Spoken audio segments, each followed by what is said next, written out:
শিশুশিল্পী হিসেবে অভিনয় জগতে পা রাখা অভিনেত্রী শ্রাবন্তী চ্যাটার্জি দীর্ঘদিন ধরেই বাংলা সিনেমার পরিচিত মুখ।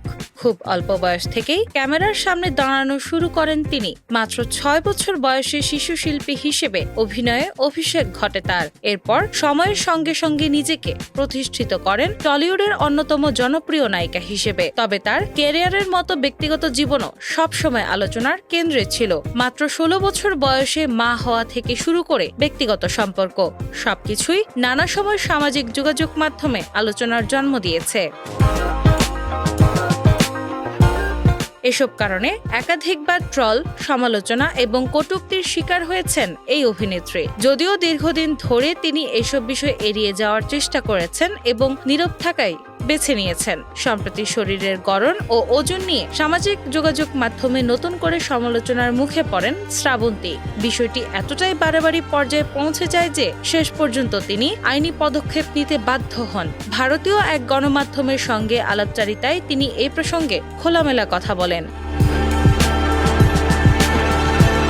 সাক্ষাৎকারে উপস্থাপক উল্লেখ করেন, একটি কাজের প্রয়োজনে ওজন বাড়ানোর পরও তাকে ট্রলের মুখে পড়তে হয়েছে। এই প্রসঙ্গে শ্রাবন্তী বলেন, অনেকদিন ধরে এসব সহ্য করে আসছি। আমাকে নিয়ে সমালোচনার শেষ নেই। এতদিন কিছু বলিনি, সবসময় এড়িয়ে গেছি, কিন্তু এবার আর পারলাম না। খেয়ে দিয়ে যাদের জীবনে কোনো কাজ নেই তারাই সোশ্যাল মিডিয়ায় এসব করে। সোশ্যাল মিডিয়া মানেই কি শুধু নেতিবাচকতা ছড়ানো? এখানে তো ভালো জিনিসও থাকতে পারে।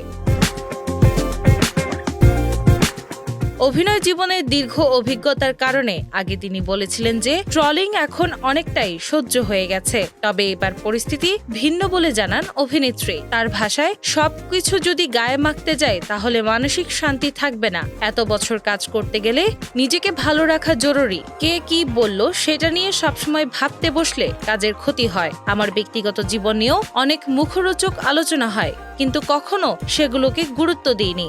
তবে এবার যা হয়েছে সেটা সীমা ছাড়িয়ে গেছে।